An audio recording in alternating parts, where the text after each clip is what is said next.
Bawang Ngeri episode 48.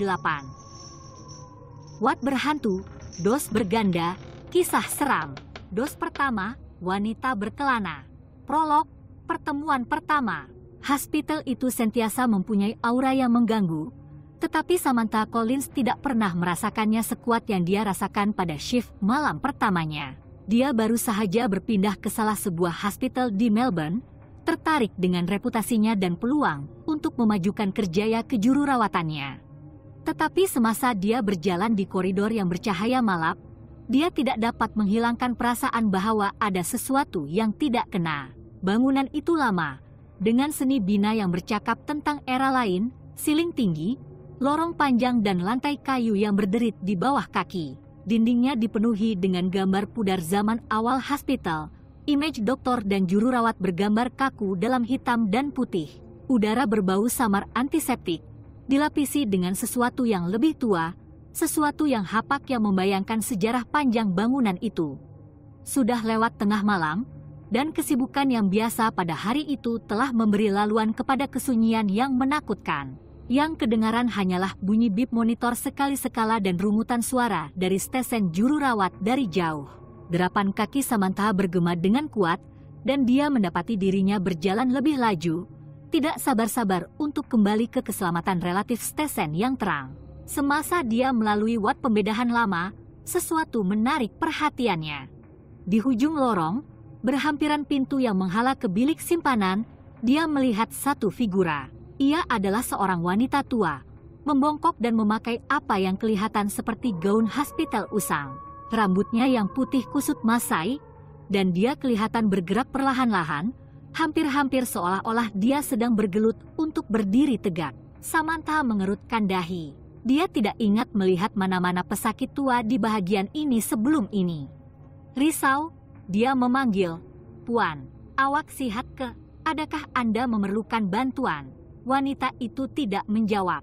Dia terus mengesot ke hadapan, membelakangi Samantha. Ada sesuatu yang mengganggu tentang cara dia bergerak, kaku, hampir mekanikal, seolah-olah dia ditarik oleh sesuatu kuasa yang tidak kelihatan. Samantha mempercepatkan langkahnya, merapatkan jarak antara mereka. "Puan, Anda tidak sepatutnya keluar dari katil. Biar saya tolong awak balik ke bilik awak." Tetapi apabila dia semakin hampir, wanita itu berpaling ke satu sudut dan hilang dari pandangan.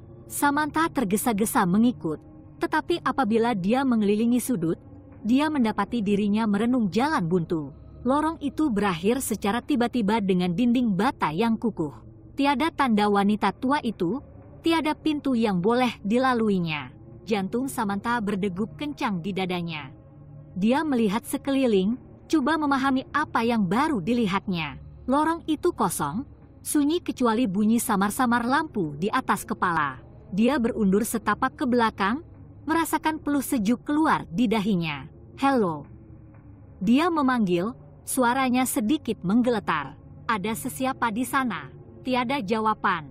Kesunyian itu memekakkan telinga, menyelubunginya dari segenap penjuru. Samantha berundur setapak lagi, nadinya berdegup kencang. Dia dapat merasakan bulu di belakang lehernya berdiri, seolah-olah seseorang atau sesuatu memerhatikannya. Dia memaksa dirinya untuk berpusing dan berjalan kembali ke stesen juru rawat.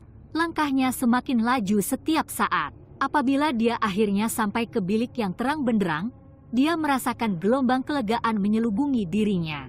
Keadaan normal stesen itu, dengan komputer dan kertas kerjanya, membuatkan dia berasa cemas, tetapi image wanita tua itu berlegar-legar dalam pikirannya. Semasa dia duduk di mejanya, coba menenangkan dirinya, satu pikiran terus berulang di kepalanya. Siapa wanita itu, dan kemana dia pergi? Bab 1, Bayang-bayang masa lalu. Keesokan paginya, Samantha tidak berhenti memikirkan tentang wanita tua itu. Image dia mengesot di koridor menghantui pikirannya, dan tidak kira betapa dia coba merasionalkannya. Sesuatu tidak berlaku. Dia memutuskan untuk bertanya kepada salah seorang juru rawat yang lebih berpengalaman mengenainya. Semasa rehatnya, Samantha menemui Helen, seorang juru rawat yang telah bekerja di hospital selama lebih 20 tahun. Helen berusia lewat 50-an, dengan rambut beruban diikat kembali menjadi sanggul yang kemas dan sikap tidak masuk akal yang datang dari pengalaman bertahun-tahun. Helen, Samantha mula berhati-hati, boleh saya bertanya sesuatu? Helen mendongak dari kopinya sambil mengangkat kening. Mestilah sayang, apa yang ada dalam pikiran awak? Samantha teragak-agak, tidak pasti bagaimana untuk mengutarakan soalannya. Awak pernah nampak benda pelik dekat sini? Pada waktu malam, maksud saya. Ekspresi Helen tidak berubah, tetapi ada kerlipan sesuatu di matanya. Pengiktirafan, mungkin, pelik. Apa jenis pelik yang kita bincangkan? Samantha menarik nafas panjang dan menerangkan apa yang dilihatnya. Wanita tua, gaun usang, cara dia menghilang ke udara tipis. Sambil bercakap, dia memerhati wajah Helen dengan teliti. Apabila dia selesai, Helen meletakkan cawan kopinya sambil mengeluh. Awak nampak dia, kan? Samantha merasakan kesejukan menjalar di tulang belakangnya. Jadi, awak tahu tentang dia. Helen mengangguk perlahan.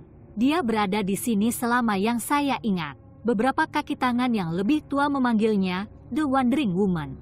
Dia muncul pada waktu malam, sentiasa di lorong yang sama, sentiasa bergerak ke arah jalan buntu itu.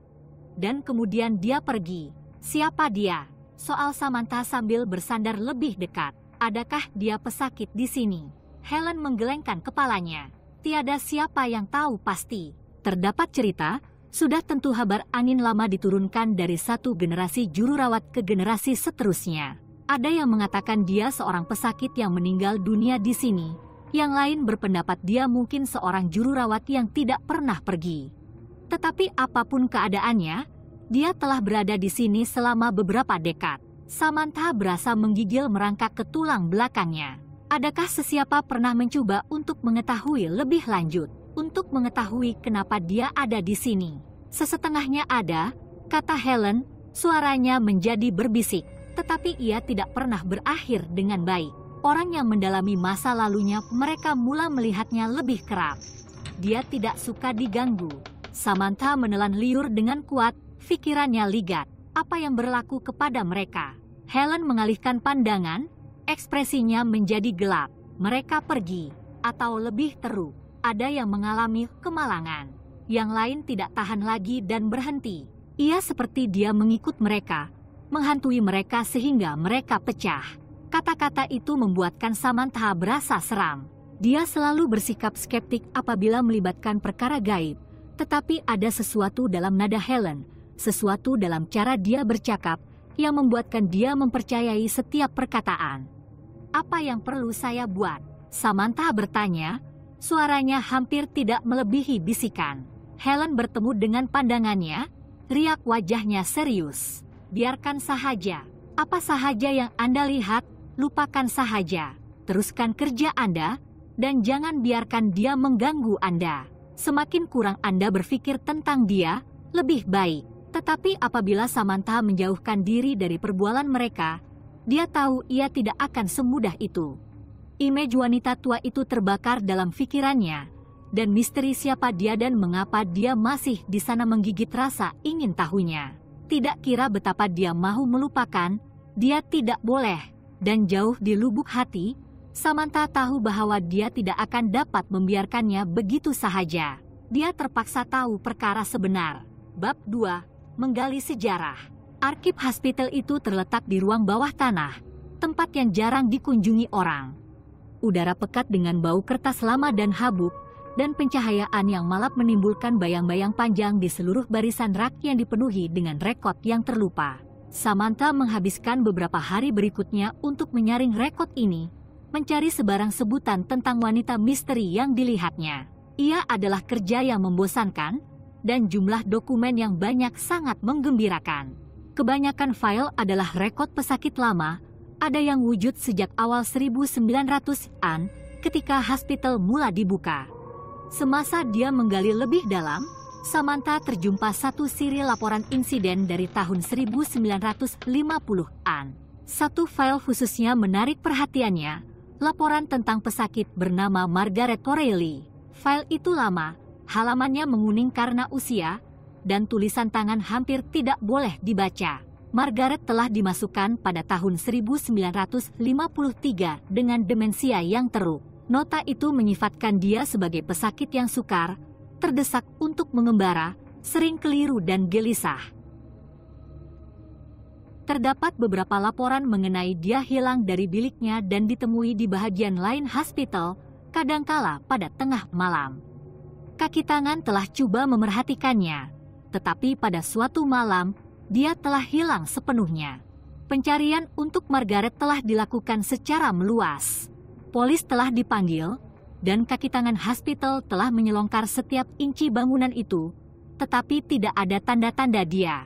Seolah-olah dia hilang begitu saja ke udara tipis. Laporan itu diakhiri dengan nota bahwa Margaret telah dianggap mati, walaupun tiada mayat pernah ditemui. Samantha berasa sejuk apabila dia membaca baris terakhir. Mungkinkah ini wanita yang dilihatnya? Adakah roh Margaret O'Reilly telah berkeliaran di Dewan Hospital selama ini, mencari sesuatu atau seseorang? Berazam untuk mengetahui lebih lanjut, Samantha meneruskan penyelidikannya. Dia menggali arsip akhbar lama, mencari sebarang sebutan tentang kehilangan Margaret. Dia menemui artikel kecil dalam akhbar tempatan dari tahun 1953, memperincikan pencarian wanita yang hilang itu. Artikel itu menyebut bahwa Margaret mempunyai seorang anak perempuan, Evelyn, yang sangat sedih dengan kehilangan ibunya. Evelyn adalah seorang wanita muda pada masa itu, dan tidak ada maklumat lanjut mengenainya. Pikiran Samantha berkecamuk dengan kemungkinan, jika Margaret adalah hantu yang menghantui hospital, apakah yang menahannya di sini? Adakah dia mencari anak perempuannya? Dan jika ya, apakah yang boleh Samantha lakukan untuk membantunya mencari ketenangan? Semakin dia memikirkannya, semakin dia bertekad. Dia tidak boleh mengabaikan perkara ini, bukan apabila ada peluang untuk membantu semangat Margaret meneruskan. Tetapi dia juga tahu bahwa dia perlu berhati-hati. Jika apa yang Helen katakan adalah benar, maka menggali terlalu dalam boleh membawa akibat yang berbahaya. Namun, Samantha tidak boleh berpatah balik sekarang. Dia harus tahu kebenaran, tidak kira kosnya. Bab 3. Konfrontasi pertama. Hari-hari berlalu, Samantha mulai merasakan beratnya keputusannya. Dia telah melihat wanita tua itu lebih kerap, sentiasa di lorong yang sama, sentiasa bergerak ke arah jalan buntu yang sama. Setiap kali, pertemuan itu membuatkan dia berasa letih, seolah-olah kehadiran hantu itu telah melemahkan kekuatannya. Rekan-rekan sekerjanya mulai menyadari perubahan pada dirinya. Sikap Samantha yang dahulunya cerah telah malap, digantikan dengan rasa tidak senang yang berterusan. Dia gelisah, gugup, dan dia mendapati sukar untuk menumpukan perhatian pada kerjanya. Juru rawat lain berbisik tentangnya, melemparkan pandangan bimbang ke arahnya, tetapi tiada siapa yang berani bertanya apa yang salah. Pada suatu malam, ketika dia membuat pusingan, Samantha merasakan udara sejuk secara tiba-tiba. Suhu kelihatan turun beberapa darjah, dan bulu di belakang lehernya berdiri. Dia tahu, sebelum dia menoleh, wanita tua itu sudah berada di situ. Margaret berdiri di tengah-tengah lorong, membelakangi Samantha, sama seperti kali pertama mereka bertemu. Tetapi kali ini, ada sesuatu yang berbeza tentang posturnya. Dia kelihatan lebih kukuh, lebih hadir, seolah-olah dia telah mendapat kekuatan sejak pertemuan terakhir mereka. Samantha menarik nafas panjang dan melangkah ke hadapan. Margaret, panggilnya, suaranya sedikit bergetar. Saya tahu siapa awak. Wanita tua itu berhenti bergerak tetapi tidak berpaling. Samantha dapat mendengar bunyi nafasnya yang samar-samar dan susah payah, seperti seseorang yang sudah lama berlari. Saya telah mencari awak, Samantha menyambung, mengambil satu langkah lebih dekat. Saya dapat tahu apa yang berlaku pada awak. Awak hilang dari hospital pada tahun 1953. Mereka tidak pernah menemui mayat awak. Margaret tetap diam, figuranya masih seperti patung.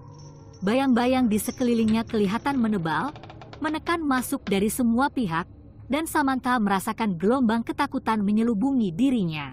Tetapi dia menolaknya, bertekad untuk mencapai wanita itu. Margaret, anak awak, Evelyn, dia masih hidup. Dia telah menunggu Anda selama ini. Dia tidak pernah berhenti mencari awak. Apabila nama Evelyn disebut, wanita tua itu akhirnya berpindah. Dia menoleh perlahan-lahan menghadap Samantha, matanya terbeliak bercampur takut dan rindu. Pandangannya dari dekat membuatkan tulang belakang Samantha menggigil. Wajah Margaret pucat dan kurus, kulitnya meregang ketat di atas tulangnya. Matanya kosong, dan bibirnya merekah dan kering, seolah-olah dia tidak mempunyai setitik air selama beberapa dekad. Evelyn, suara Margaret adalah bisikan, hampir tidak dapat didengari daripada bunyi debaran jantung Samantha. Ya, Evelyn, kata Samantha sambil melangkah lebih dekat. Dia telah menunggu awak, Margaret. Dia perlu tahu apa yang berlaku kepada Anda. Dia perlukan penutupan. Untuk seketika, Margaret hanya merenung Samantha, ekspresinya tidak dapat dibaca. Kemudian, perlahan-lahan, dia mulai mengangguk. Evelyn saya, lampu di lorong berkelip-kelip, dan bayang-bayang kelihatan surut sedikit. Bentuk Margaret menjadi kurang jelas, lebih telus, seolah-olah dia semakin pudar. Samantha merasakan lonjakan harapan, mungkin dia telah melakukannya, mungkin dia telah membantu roh itu mencari ketenangan. Tetapi secepat harapan itu muncul, ia musnah. Mata Margaret tiba-tiba terbeliak ketakutan, dan dia mengeluarkan ratapan yang rendah dan pilu yang bergema di sepanjang koridor. Bunyi itu seperti paku di atas papan tulis, memarut saraf Samantha dan memenuhinya dengan rasa takut. Margaret, ada apa? Samantha bertanya, rasa panik memuncak di dadanya. Apa yang berlaku? Tetapi Margaret tidak menjawab. Sebaliknya, dia berpaling dan mula berjalan ke arah jalan buntu, langkahnya perlahan dan sengaja. Samantha memerhati dengan ngeri apabila wanita tua itu mencapai dinding dan, tanpa teragak-agak, terus masuk ke dalamnya. Terdengar bunyi retakan yang kuat, seperti bunyi patah tulang, dan susuk tubuh Margaret renyuk ke lantai. Untuk sepersekian saat, Samantha menyangka dia melihat sesuatu, beberapa entiti gelap dan tidak berbentuk, muncul dari dinding, tetapi ia hilang secepat yang kelihatan. Margaret berbaring di atas lantai, badannya berpusing pada sudut yang tidak wajar, matanya terbeliak dan tidak dapat dilihat. Samantha merasakan hempedu naik di kerongkongnya, dan dia tersandung ke belakang, tidak dapat mengalihkan matanya dari pemandangan yang mengerikan itu. Kemudian, tiba-tiba karena ia telah bermula, ia telah berakhir. Lorong itu kembali ke keadaan biasa. Suhu meningkat kembali ke tahap yang selesa. Mayat Margaret telah tiada, dan satu-satunya tanda bahwa apa-apa telah berlaku ialah rasa tidak senang yang berlarutan yang melekat di udara. Samantha menarik nafas terketar-ketar, coba menenangkan jantungnya yang berdegup kencang. Dia tahu, tanpa ragu-ragu, bahwa apa yang baru saja berlaku adalah tidak normal. Semangat Margaret tidak tenang, dan ada sesuatu yang lebih gelap bermain di sini. Dan sekarang, lebih daripada sebelumnya, Samantha tahu dia tidak boleh berhenti. Dia terpaksa mencari kebenaran, tidak kira berapapun kerugiannya. Bab 4, Sejarah Gelap. Pencarian Samantha untuk jawaban membawanya ke jalan yang tidak dia jangkakan. Semakin dia belajar tentang sejarah hospital, semakin dia menyadari bahwa kehilangan Margaret hanyalah satu teka-teki yang lebih besar. Terdapat cerita lain, kehilangan lain yang telah disapu di bawah permaidani selama bertahun-tahun. Dia bermula dengan rekod tertua yang dia boleh temui, sejak zaman awal hospital pada akhir 1800-an. Hospital itu pada asalnya merupakan sanatorium untuk pesakit batuk kering, dan keadaannya sangat teruk. Ramai pesakit telah meninggal dunia di dalam dindingnya, mayat mereka dikebumikan di kubur tanpa tanda di kawasan hospital. Terdapat cerita tentang penganiayaan, pesakit yang dikenakan rawatan kejam dan eksperimen. Semasa dia menggali lebih dalam, Samantha menemui beberapa siri laporan dari tahun 1930-an tentang rentetan kematian misteri. Pesakit yang hampir pulih tiba-tiba menjadi lebih teruk dan meninggal dunia dalam beberapa hari. Puncak kematian rasmi sering disenaraikan sebagai komplikasi, tetapi rekod itu membayangkan sesuatu yang lebih jahat. Terdapat juga kabar angin seorang juru rawat yang telah ditangkap melakukan pembedahan haram di ruang bawah tanah hospital. Pembedahan itu dikatakan sangat mengerikan, dengan pesakit dibiarkan dalam kesakitan yang tidak dapat dibayangkan. Juru rawat itu telah ditangkap, tetapi tidak sebelum beberapa pesakit telah meninggal dunia di bawah jagaannya. Samantha tidak dapat menghilangkan perasaan bahwa semua peristiwa ini berkaitan. Hospital itu mempunyai masa lalu yang kelam, dan nampaknya beberapa roh mereka yang menderita di sana masih berlarutan, tidak dapat meneruskan. Tetapi kenapa Margaret? Apa yang telah berlaku kepadanya yang begitu dahsyat, begitu tragis, sehingga rohnya terperangkap di tempat ini? Samantha tahu bahwa dia perlu mengetahui lebih lanjut tentang masa Margaret di hospital.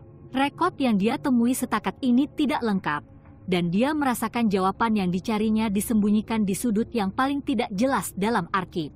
Pada suatu malam, selepas shiftnya tamat, Samantha turun ke ruang bawah tanah. Dia telah mendapatkan kunci daripada pekerja penyelenggaraan yang bersimpati yang telah memberi amaran kepadanya supaya berhati-hati. Ada bahagian bawah tanah yang tidak disentuh selama beberapa dekad, dan strukturnya tidak stabil. Ruang bawah tanah itu lebih mengerikan daripada yang dia jangkakan. Udara tebal dengan habuk, dan satu-satunya cahaya datang dari lampu suluh yang dibawanya. Dindingnya dipenuhi dengan peralatan perubatan lama, berkarat dan reput akibat pengabaian bertahun-tahun. Lantainya tidak rata, dan dia terpaksa memerhatikan langkahnya untuk mengelakkan tersandung serpihan. Semasa dia berjalan lebih dalam ke ruang bawah tanah, dia menemui pintu yang sebahagiannya tersembunyi di sebalik timbunan kotak lama. Pintu dikunci, tetapi kunci yang dia ada muat dengan sempurna ke dalam kunci berkarat itu. Dengan bunyi berderit, pintu itu terbuka, menampakkan koridor sempit yang menuju ke sebuah bilik kecil tanpa tingkap. Bilik itu dipenuhi dengan kabinet file lama, laci mereka penuh dengan dokumen. Samantha mula membeleknya, mengeluarkan file secara rawak dan mengimbas kandungannya.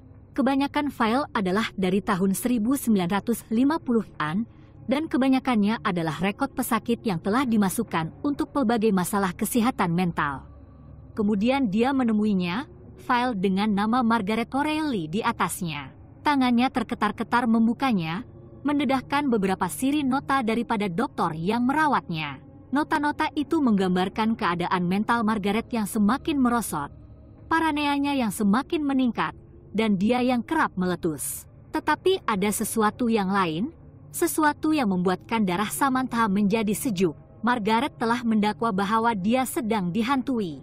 Dia telah memberitahu dokter bahwa dia melihat bayang-bayang bergerak di sudut-sudut biliknya, mendengar bisikan pada waktu malam, dan merasakan rasa takut yang amat sangat apabila dia bersendirian. Dokter telah menolak dakwaannya sebagai khayalan, satu gejala demensianya. Tetapi Samantha lebih tahu. Margaret tidak berkhayal, dia bercakap benar. Hospital itu berhantu, dan apa sahaja yang menghantui ia telah menarik minat khusus pada Margaret. Entry terakhir dalam file itu bertarikh sehari sebelum Margaret hilang. Ia adalah nota ringkas, ditulis dalam tulisan tangan tergesa-gesa, menyatakan bahwa Margaret telah menjadi semakin gelisah dan telah merayu kaki tangan untuk memindahkannya ke bilik lain. Dia telah mendakwa bahwa ia akan datang untuknya dan dia tidak boleh tinggal di bilik itu lagi. Kaki tangan telah mengabaikan rayuannya, dan keesokan harinya, Margaret telah tiada. Samantha menutup file itu, pikirannya ligat. Margaret tidak begitu sahaja menghilang, sesuatu telah membawanya. Dan apapun, ia masih di sini, bersembunyi dalam bayang-bayang hospital, menunggu mangsa seterusnya. Semasa dia meninggalkan ruang bawah tanah, Samantha tahu bahwa dia perlu mencari jalan untuk menghentikan apa sahaja yang menghantui hospital. Dia tidak boleh membiarkan nasib Margaret menimpa orang lain. Tetapi jauh di lubuk hati, dia takut bahwa ia sudah terlambat. Bab 5. Keturunan. Ketaksuban Samantha untuk membongkar kebenaran mula membebankannya. Dia tidak dapat tidur lagi. Malam-malamnya dibelenggu mimpi buruk tentang sosok hantu Margaret dan kehadiran gelap yang telah melanda dirinya.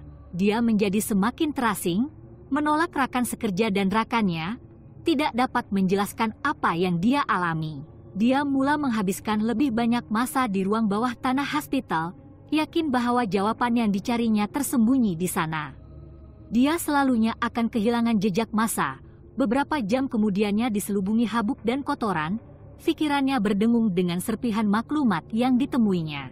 Tetapi semakin dia belajar, semakin dia menyadari bahwa dia berada di atas kepalanya. Sejarah hospital itu lebih gelap daripada yang pernah dia bayangkan, dan roh yang berlegar di dalam dindingnya jauh lebih kuat daripada yang dia jangkakan. Pada suatu malam, ketika dia mencari di dalam arsip bawah tanah, dia mendengar bisikan yang lemah. Ia sangat lembut sehingga dia hampir terlepas, tetapi apabila dia mendengarnya lagi, dia terkaku. Suara itu jauh, bergema melalui koridor yang kosong, dan ia menimbulkan rasa sejuk di tulang belakangnya. Samantha, suara itu hampir tidak kedengaran, tetapi ia tidak dapat disangkal. Seseorang atau sesuatu sedang memanggil namanya. Dia mematikan lampu suluhnya, menjerumuskan ruang bawah tanah ke dalam kegelapan. Jantungnya berdegup kencang di dada apabila dia coba mendengar suara itu semula. Samantha, kali ini suara itu lebih dekat, lebih jelas. Ia datang dari lebih dalam di dalam ruangan bawah tanah, dari bahagian hospital yang telah ditutup selama bertahun-tahun. Tanpa mempedulikan suara di kepalanya yang menyuruhnya berpatah balik, Samantha mula berjalan ke arah sumber bunyi itu. Udara menjadi lebih sejuk dengan setiap langkah, dan dia dapat merasakan kegelapan menyelubunginya, menyesakkan dirinya. Semasa dia mengelilingi satu sudut, dia melihat cahaya samar di ujung koridor. Ia datang dari bilik yang dia tidak perasan sebelum ini, bilik yang dia pasti tidak pernah ke sana pada kali terakhir dia berada di tingkat bawah tanah. Dia menghampiri pintu dengan berhati-hati, tangannya menggigil sambil mencapai pemegangnya. Pintu berderit terbuka, menampakkan sebuah bilik kecil yang bercahaya malap. Di tengah-tengah bilik itu terdapat kerusi kayu lama, dan duduk di kerusi itu ialah Margaret. Tetapi ini bukan Margaret yang Samantha pernah lihat sebelum ini. Margaret ini lebih muda, lebih sihat, wajahnya penuh dengan kehidupan. Dia mendongak memandang Samantha dengan mata yang sedih, dan Samantha merasakan sebab di dadanya. Margaret, bisik Samantha, melangkah masuk ke dalam bilik, betul ke awak. Margaret mengangguk perlahan, pandangannya tidak pernah lepas dari pandangan Samantha. Saya telah menunggu awak, katanya, suaranya lembut dan merdu. Anda sahaja yang boleh membantu saya. Samantha merasakan air mata mengalir di pipinya. Bagaimana saya boleh membantu awak, Margaret? Apa yang awak perlukan? Ekspresi Margaret menjadi gelap, dan bilik itu kelihatan semakin sejuk. Anda perlu menghentikannya, katanya, suaranya kini bercampur dengan mendesak. Anda perlu menghentikannya sebelum terlambat. Berhenti apa? Samantha bertanya, suaranya bergetar. Tetapi sebelum Margaret dapat menjawab, cahaya di dalam bilik itu berkelip-kelip, dan sesosok bayangan muncul di sudut. Sosok itu tinggi dan mengancam, bentuknya berubah-ubah dan beralun-alun seolah-olah ia diperbuat daripada asap. Mata Margaret terbeliak ketakutan, dan dia menjangkau Samantha. Ia di sini. Dia menangis. Ia datang untuk Anda. Samantha berasa panik apabila sosok bayangan itu mula bergerak ke arahnya. Dia berpaling untuk berlari, tetapi pintu ditutup, memerangkapnya di dalam bilik bersama entiti itu. Dia dapat merasakan kegelapan menyelubunginya, menyesakkan dirinya, dan dia tahu bahwa dia sudah kehabisan masa. Walau apapun entiti ini, ia lebih berkuasa daripada apa-apa yang pernah dia temui, dan ia tidak akan membiarkan dia meninggalkan bilik ini hidup-hidup. Keputusasaan menguasai diri, dan Samantha mula melantunkan doa. Suaranya bergetar ketika dia membaca kata-kata itu. Sosok bayangan itu berhenti, seolah-olah terkejut, tetapi kemudian ia meneruskan kemarahannya, tidak terhalang oleh usahanya. Suara Margaret menembusi kegelapan, tajam dan jelas. Anda perlu memusnahkannya. Itu satu-satunya cara. Tetapi Samantha tidak tahu bagaimana untuk memusnahkannya. Dia pun tidak tahu apa itu. Apa yang dia tahu ialah dia kesuntukan masa, dan jika dia tidak melakukan sesuatu segera, dia akan hilang dalam kegelapan, sama seperti Margaret. Dalam usaha terakhir, Samantha menyeluk poketnya dan mengeluarkan salib yang selalu dibawanya.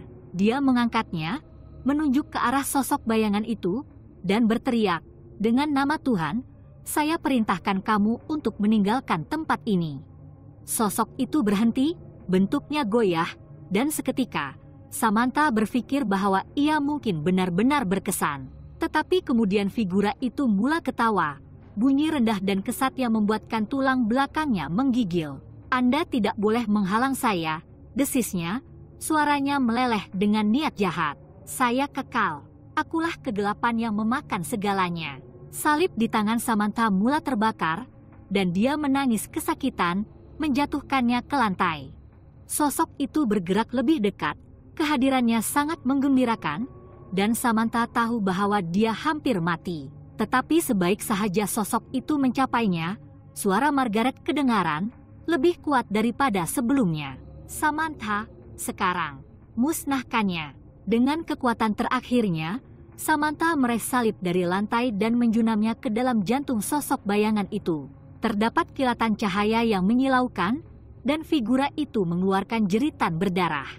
Samantha tercampak ke belakang ke dinding, kuasa letupan mengetuk angin daripadanya. Dia tercungap-cungap, penglihatannya berenang, dan ketika cahaya pudar, dia melihat sosok bayangan itu larut dalam ketiadaan. Bentuk Margaret mula pudar juga, ekspresinya menunjukkan kedamaian. "Terima kasih," bisiknya, suaranya hampir tidak kedengaran. "Awak telah membebaskan saya." Dan kemudian dia pergi, meninggalkan Samantha keseorangan di dalam bilik yang gelap dan kosong. Epilog, legasi yang berhantu. Pada hari-hari berikutnya, Samantha mendapati dirinya dihantui oleh peristiwa yang telah berlaku di ruang bawah tanah. Hospital telah kembali ke keadaan biasa. Suasana menindas yang menggantung di atasnya sejak sekian lama kini terangkat. Tetapi Samantha tahu bahwa parut itu akan kekal, baik di hospital maupun pada dirinya. Dia meletak jawatan, tidak dapat terus bekerja di tempat yang menyimpan banyak kenangan gelap. Dia coba meneruskan, meninggalkan masa lalu, tetapi image Margaret dan sosok bayangan itu terus menghantui impiannya.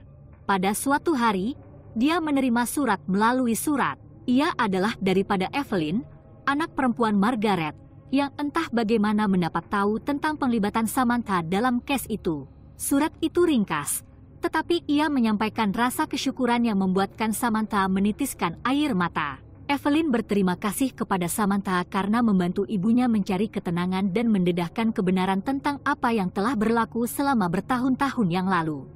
Dia juga menyebut bahwa dia telah melawat hospital dan bahwa, buat kali pertama dalam beberapa dekad, dia merasakan rasa tertutup. Tetapi walaupun dia membaca surat itu, Samantha tidak dapat menghilangkan perasaan bahwa kegelapan yang dia temui tidak benar-benar hilang. Ia telah dibuang, ya, tetapi sesuatu yang berkuasa tidak boleh dimusnahkan dengan begitu mudah. Ia berada di luar sana, di suatu tempat, menunggu masa yang sesuai untuk kembali. Dan apabila ia berlaku, Samantha tahu bahwa dia akan bersedia. Dia telah menghadapi kegelapan sebelum ini, dan dia telah terselamat. Dan tidak kira apa yang akan datang, dia akan terus berjuang. Karena beberapa perkara patut diperjuangkan, seperti keamanan, seperti keadilan, seperti ingatan tentang jiwa yang hilang yang akhirnya menemui jalan pulang. Tetapi jauh di lubuk hati, Samantha tahu bahwa kegelapan sentiasa mengintai, hanya di luar tepi penglihatannya, menunggu saat yang sesuai untuk menyerang. Dan apabila ia berlaku, dia akan berada di sana, bersedia untuk menghadapinya sekali lagi. Berakhirnya, The Wandering Woman. Dos kedua, gadis yang menangis teresak-esak. Bab 1, Gema Kesedihan. Hospital itu sunyi pada waktu malam, dengan hanya bunyi dengungan jentera yang samar-samar dan derap langkah kaki yang sesekali bergema melalui koridor yang bercahaya malam. Juru rawat Emily baru sahaja memulakan shift malamnya, yang ketiga berturut-turut, dan dia sudah merasakan keletihan yang menjalar masuk. Tetapi kesunyian itu adalah ketenangan yang menipu, karena di dalam dinding ini, terdapat perkara yang tidak dapat dijelaskan. Sekitar tengah malam ketika Emily mula-mula mendengarnya, esakan yang lembut dan menyedihkan yang seolah-olah datang entah dari mana dan di mana-mana sekaligus. Dia berhenti seketika dalam pusingannya, bunyi itu menghantar kesejukan di tulang belakangnya. Dia memandang sekeliling, tetapi koridor itu kosong. Esak tangis itu berterusan, pengsan dan pilu, seolah-olah datang dari tempat yang jauh. "Siapa di sana?" Emily memanggil, suaranya hampir tidak melebihi bisikan. Esakan itu berhenti secara tiba-tiba, hanya meninggalkan kesunyian ngeri di hospital itu. Jantung Emily berdegup kencang di dadanya ketika dia berdiri membeku, mendengar sebarang bunyi selanjutnya. Tetapi tidak ada apa-apa, hanya kesunyian yang menindas yang seolah-olah menekannya dari semua pihak. Sambil melepaskan kegelisahan, Emily menyambung semula pusingannya, memberitahu dirinya bahwa ia mungkin hanya salah seorang pesakit yang mengalami mimpi ngeri. Tetapi semasa dia melalui ward, dia tidak dapat menghilangkan perasaan bahwa ada sesuatu yang memerhatikannya, sesuatu yang tidak kelihatan. Esakan itu kembali pada malam berikutnya, kali ini lebih kuat dan lebih terdesak. Emily berada di dalam bilik rehat, menghirup secawan kopi suam apabila dia mendengarnya. Bunyi itu datang dari salah satu tandas berdekatan, yaitu di ujung koridor yang jarang digunakan. Dia meletakkan cawannya dan berjalan ke arah bunyi itu. Tapak kakinya bergema di dalam dewan yang kosong. Esakan itu semakin kuat apabila dia menghampiri pintu, dan Emily merasakan simpulan ketakutan menyelubungi perutnya. Dia mencapai pemegang pintu, teragak-agak seketika sebelum menolaknya. Bilik air kosong, bilik-bilik semua tidak berpenghuni. Tetapi esakan itu berterusan, kini tersekat-sekat dan bergema seolah-olah ia datang dari sebalik dinding. Emily melangkah masuk, jantungnya berdegup kencang sambil memeriksa setiap bilik, tetapi tiada sesiapa di situ. Dia hendak pergi apabila dia perasan sesuatu yang pelik. Udara di dalam bilik mandi lebih sejuk daripada seluruh hospital, dan terdapat bau teratai yang samar dan hampir tidak dapat dilihat, bau aneh untuk bilik mandi hospital. Emily menggigil, menggosok lengannya sambil coba menghilangkan rasa sejuk. "Hello." Dia memanggil, suaranya menggeletar. "Ada sesiapa di sini?" Esakan itu berhenti, dan untuk seketika, kesunyian itu begitu lengkap sehingga Emily dapat mendengar darah mengalir di telinganya. Kemudian, ketika dia hendak berpaling dan pergi, dia terdengar bisikan. Dia tidak pernah kembali. Suara itu lemah, hampir seperti hembusan angin, tetapi tidak dapat disangkal. Emily berpusing, matanya terbeliak ketakutan, tetapi bilik air masih kosong. Dia berundur keluar dari bilik, jantungnya berdegup kencang sambil tergesa-gesa menyusuri koridor, tidak berani menoleh ke belakang. Malam itu, ketika Emily berbaring di atas katil, dia tidak dapat berhenti memikirkan tentang tangisan dan suara itu. Ada sesuatu yang sangat mengganggu tentangnya, sesuatu yang menarik di tepi kesadarannya, enggan diabaikan. Dia coba merasionalkannya, mungkin itu hanya khayalannya, atau mungkin pahit lama hospital mempermainkannya. Tetapi jauh di lubuk hati, dia tahu bahwa itu adalah sesuatu yang lebih, sesuatu yang tidak dapat dia jelaskan. Dan ketika dia tertidur, Emily tidak dapat menghilangkan perasaan bahwa apapun itu, ia belum selesai dengannya. Bab 2, Legenda Kanak-kanak Menangis. Keesokan harinya, Emily tidak berhenti memikirkan tentang tangisan di dalam bilik air. Dia bertanya kepada beberapa juru rawat lain sama ada mereka pernah mendengar sesuatu yang aneh pada waktu malam. Tetapi kebanyakan mereka hanya mengangkat bahunya. Tetapi salah seorang juru rawat yang lebih tua, seorang wanita berpengalaman bernama Puan Hawthorne, berhenti seketika apabila Emily menyebut tangisan itu. Bayangan terlintas di wajahnya, dan dia memandang sekeliling untuk memastikan tiada orang lain yang mendengar sebelum bersandar lebih dekat. Awak dengar esak tangis di dalam tandas di ujung koridor. Puan Hawthorne bertanya dengan suara perlahan. Emily mengangguk, rasa ingin tahunya timbul. Ya, tetapi tiada sesiapa di sana. Hanya ini, kesejukan, dan bau bunga teratai yang pelik. Ekspresi Puan Hawthorne bertambah serius, dan dia merendahkan suaranya lebih jauh. Itulah kanak-kanak menangis. Ada satu kisah di kalangan kaki tangan lama tentang seorang gadis kecil yang ibunya meninggal di sini bertahun-tahun yang lalu. Gadis itu tidak dapat bertenang, menangis siang dan malam. Suatu hari, dia hilang. Mereka mengatakan dia mengambil nyawanya sendiri, tidak dapat untuk menanggung kesedihan, dan sejak itu, Anda boleh mendengar dia menangis di bilik mandi itu. Dikatakan bahwa dia menunggu ibunya kembali untuknya, tetapi sudah tentu, dia tidak pernah melakukannya. Sejuk menjalar di tulang belakang Emily apabila dia mendengar cerita itu. Tapi kenapa dia masih di sini? Kenapa dia belum move on? Puan Hawthorne mengeluh, matanya dipenuhi dengan kesedihan. Ada yang mengatakan ia karena jiwanya terperangkap, terikat ke tempat ini oleh kesedihannya. Yang lain percaya bahwa dia tidak menyadari dia sudah mati, bahwa dia masih menunggu ibunya, tidak dapat menerima kebenaran. Emily menggigil, berat cerita itu menekannya. Dia sentiasa ragu-ragu dengan cerita hantu, tetapi ada sesuatu tentang kanak-kanak menangis yang dirasakan sangat mengganggu. Kedinginan, bunga lili, tangisan, semuanya kelihatan terlalu spesifik untuk hanya kebetulan. Malam itu, ketika dia bersiap untuk shiftnya, Emily mendapati dirinya takut apabila dia perlu berjalan melepasi bilik air sekali lagi. Dia coba meyakinkan dirinya bahwa itu hanyalah cerita, tetapi ketakutan menyelubungi dirinya, enggan diketepikan. Dan ketika dia melangkah ke koridor, lampu berkelip-kelip di atas kepala, dia tidak dapat menghilangkan perasaan bahwa kanak-kanak menangis sedang menunggunya. Bab 3, The Haunting Intensive. Tangisan itu menjadi kejadian setiap malam, semakin kuat dan semakin terdesak setiap hari. Emily tidak dapat mengabaikannya lagi, bunyi itu bergema di pikirannya walaupun dia jauh dari hospital. Seolah-olah kanak-kanak menangis itu telah melekat padanya, menariknya lebih dalam ke dalam kegelapan yang mengelilinginya. Dia coba mengelak bilik air, mengambil laluan yang lebih panjang untuk memintasnya, tetapi esakan itu mengikutinya, semakin kuat apabila dia berada di dekatnya. Kedinginan meresap ke dalam tulangnya, dan bau bunga lili menjadi sangat menyengat, melekat pada pakaian dan kulitnya tidak kira betapa dia coba membasuhnya. Mimpi ngeri Emily menjadi lebih jelas, dipenuhi dengan image seorang gadis kecil dengan pipi berlinang air mata, matanya kosong dan tidak bermaya. Dalam mimpinya, gadis itu akan menjangkau Emily.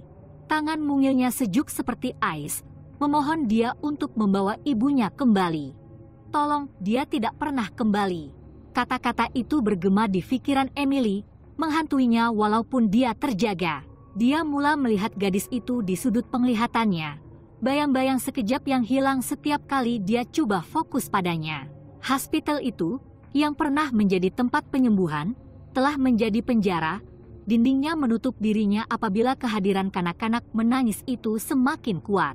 Pada suatu malam, ketika dia membuat pusingan, Emily mendengar tangisan itu lagi, lebih kuat daripada sebelumnya. Ia datang dari bilik air, tetapi kali ini, ia berbeza. Esakan itu diselingi bisikan halus, seolah-olah gadis itu sedang bercakap dengan seseorang.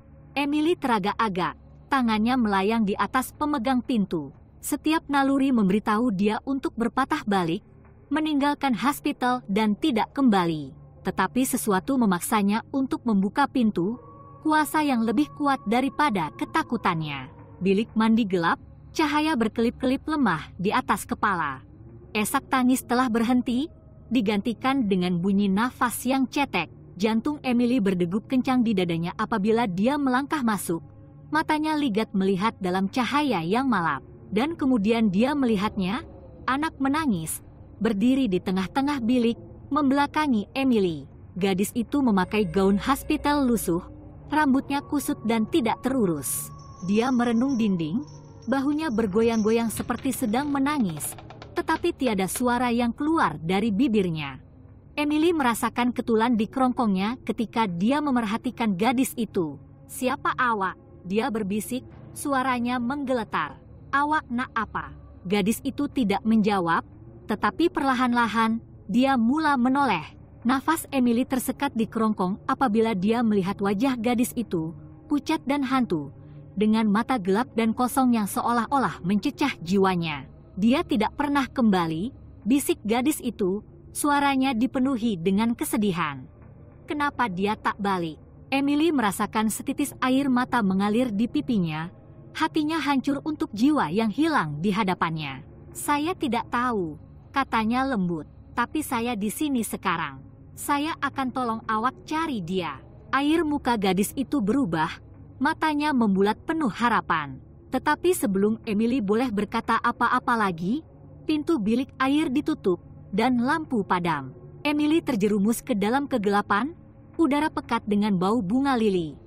Nafas gadis itu semakin kuat, semakin gelisah, dan Emily dapat merasakan kesejukan menyelubunginya, menyesakkan dirinya. "Tolong, jangan tinggalkan saya," suara gadis itu berbisik, penuh dengan keputusasaan. Emily menghulurkan tangan membuta tuli, coba mencari gadis itu. Tetapi tangannya hanya menggenggam udara. Kegelapan seolah-olah menyelubungi dirinya, dan dia merasakan tangan yang sejuk menyapu lengannya. Dan kemudian, seperti tiba-tiba ia telah bermula, ia berhenti. Lampu menyala kembali, dan bilik air kosong. Gadis itu sudah tiada, dan satu-satunya bunyi adalah nafas Emily yang terurai. Dia tersadung keluar dari bilik air. Kakinya menggigil sambil bersandar pada dinding untuk mendapatkan sokongan. Aroma bunga lili tercium di udara, mengingatkan pertemuan yang baru dialaminya. Tetapi ketika dia melihat ke bawah pada lengannya, dia melihat sesuatu yang membuatkan darahnya menjadi sejuk. Lebam kecil berbentuk tangan, seolah-olah seseorang telah mencengkamnya dengan sekuat tenaga. Emily kemudiannya tahu bahwa kanak-kanak menangis itu bukan sekadar cerita. Dia benar, dan dia terdesak untuk mencari ibunya. Dan Emily adalah satu-satunya yang boleh membantunya. Bab 4, turun ke kegelapan. Beberapa malam berikutnya adalah ketakutan dan keletihan yang kabur. Emily hampir tidak tidur, pikirannya dihabiskan oleh kanak-kanak yang menangis dan pertemuan di bilik mandi. Dia masih dapat merasakan kesejukan sentuhan gadis itu, lebam di lengannya yang sentiasa mengingatkan realiti ngeri yang sedang dihadapinya. Dia coba menceritakan kepada beberapa rakan sekerjanya, tetapi mereka mengetepikan kebimbangannya, menganggapnya sebagai tekanan dan kurang tidur. Malah Puan Hawthorne, yang telah memberitahunya kisah itu, kelihatan keberatan untuk membincangkannya dengan lebih lanjut. Matanya dipenuhi dengan kesedihan yang tidak dapat difahami oleh Emily. Terdesak untuk mendapatkan jawaban, Emily mula menggali lebih dalam sejarah hospital, mencari sebarang rekod gadis itu dan ibunya.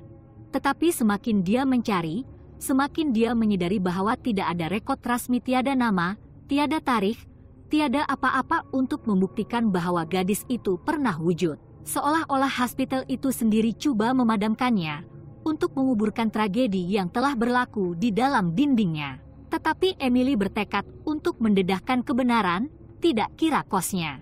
Pada suatu malam, dia tinggal lewat selepas shiftnya, meneliti file dan dokumen lama di bilik arsip hospital. Bilik itu gelap dan apak, udara tebal dengan bau habuk dan perebutan. Satu-satunya cahaya datang dari lampu meja yang berkelip-kelip, memancarkan bayang-bayang panjang di dinding.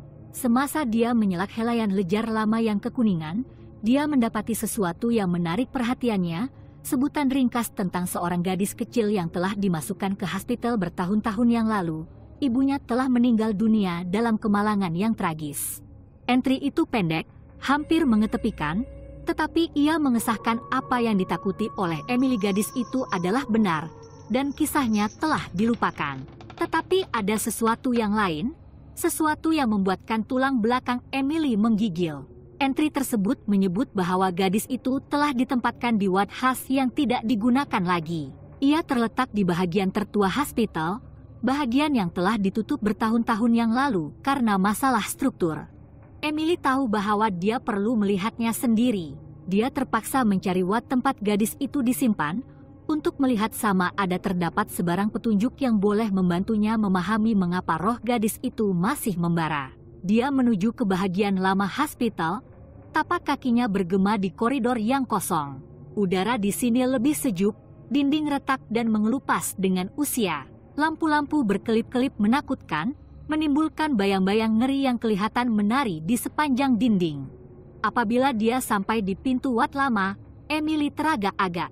Pintu itu sedikit terbuka, kegelapan di sebaliknya tidak dapat ditembusi. Dia dapat merasakan udara sejuk meresap melalui celah itu, membawa bersamanya bau bunga teratai. Sambil menarik nafas panjang, Emily menolak pintu dan melangkah masuk. Bab 5. Konfrontasi akhir. Ward lama itu adalah peninggalan masa lampau, dindingnya dipenuhi katil berkarat dan perabot pecah. Tingkap-tingkap dipasang, hanya membiarkan cahaya bulan masuk yang memancarkan cahaya ngeri di seluruh bilik. Udara tebal dengan debu, dan setiap langkah yang diambil Emily seolah-olah membangkitkan ingatan tentang pesakit yang pernah menduduki ruang itu. Tetapi kesunyian itulah yang paling merisaukannya. Ia adalah kesunyian yang luar biasa, yang menyelubunginya dari semua pihak, membuatkan dia berasa seolah-olah dia diperhatikan. Emily berjalan melalui Watt, jantungnya berdegup kencang di dada. Dia dapat merasakan kesejukan yang semakin kuat, haruman bunga lili lebih menyengat berbanding sebelum ini. Seolah-olah dinding itu hidup, membisikkan rahasia yang telah terkubur selama bertahun-tahun. Dan kemudian dia melihatnya, sebuah anak patung kecil yang lusuh terbaring di atas salah satu katil, matanya berkaca merenungnya. Pemandangan itu membuatkan tulang belakangnya menggigil, dan dia merasakan gelombang kegelisahan menyelubungi dirinya. Dia menghulurkan tangan untuk mengambil anak patung itu, tetapi ketika jarinya menyentuhnya, angin tiba-tiba bertiup ke dalam bilik, memadamkan cahaya dari tanglungnya. Emily tersentak, jantungnya berdegup kencang apabila dia terjerumus ke dalam kegelapan. Kesejukan menyelubungi sekelilingnya, dan dia dapat mendengar suara tangisan yang samar-samar, semakin kuat setiap saat. Ia adalah kanak-kanak menangis, dan dia ada di sini. Emily menoleh, matanya ligat melihat dalam kegelapan. Esakan itu datang dari sudut jauh bilik, dan ketika dia melangkah lebih dekat, dia dapat melihat garis samar gadis itu. Susuk tubuhnya hampir tidak kelihatan dalam bayang-bayang. Kenapa dia tak balik? Bisik gadis itu, suaranya bergetar kesedihan. Emily merasakan air matanya bergenang, hatinya hancur karena jiwa yang hilang di hadapannya. Saya minta maaf, bisiknya, suaranya bergetar. Saya minta maaf. Gadis itu mendongak memandangnya. Matanya yang kosong dipenuhi dengan kesakitan. Awak kata awak akan tolong saya cari dia. Saya coba, kata Emily, suaranya tersekat-sekat emosi. Tetapi dia tiada di sini. Dia sudah tiada. Ekspresi gadis itu berubah dengan kesedihan, dan dia mengeluarkan ratapan yang menyayat hati yang bergema di seluruh bilik. Bunyi itu sangat mentah, penuh dengan kesakitan, sehingga membuat darah Emily menjadi sejuk. Dan kemudian, tiba-tiba, ratapan itu berhenti. Susuk tubuh gadis itu mula pudar, tubuhnya larut dalam kegelapan. Tetapi sebelum dia hilang sepenuhnya, dia membisikkan satu perkataan terakhir. Tolong! Perkataan itu tergantung di udara, rayuan yang bergema di pikiran Emily lama selepas gadis itu pergi. Epilog, The Haunting Continues. Pada hari-hari berikutnya, Emily tidak dapat menghilangkan perasaan sedih yang melanda dirinya. Rayuan terakhir kanak-kanak yang menangis menghantuinya, peringatan berterusan tentang tragedi yang telah berlaku di dalam dinding hospital. Kedinginan dan haruman bunga lili masih membekas, kehadiran samar-samar tetapi berterusan yang mengingatkannya bahwa roh gadis itu belum menemui ketenangan. Emily tahu bahwa dia telah melakukan semua yang dia boleh, tetapi rasanya tidak cukup. Kesakitan gadis itu terlalu dalam, kesedihannya terlalu melanda untuk diobati dengan permohonan maaf yang ringkas. Emily meninggalkan hospital tidak lama selepas itu, tidak dapat menanggung beban yang menghantui lagi. Dia berpindah ke bandar lain, memulakan pekerjaan baru, dan coba melupakan masa lalu. Tetapi kenangan kanak-kanak menangis mengikutinya, bayangan yang tidak dapat dia larikan. Dan sekali-sekala, di saat-saat hening malam, Emily masih dapat mendengar suara tangisan yang samar-samar, seolah-olah anak menangis itu masih mencari ibunya, masih menunggu hari yang akhirnya dia akan kembali. Tetapi jauh di lubuk hati, Emily tahu hari itu tidak akan tiba. Tamat, The Sobbing Girl. Tamat. Terima kasih kerana menonton podcast kami. Jika anda menikmati penerukaan hantu, makhluk mitos dan legenda bandar kami, sila kongsi dengan rakan anda. Jangan lupa subscribe untuk lebih banyak episod mendebarkan. Sehingga masa akan datang, pendengar yang dikasihi.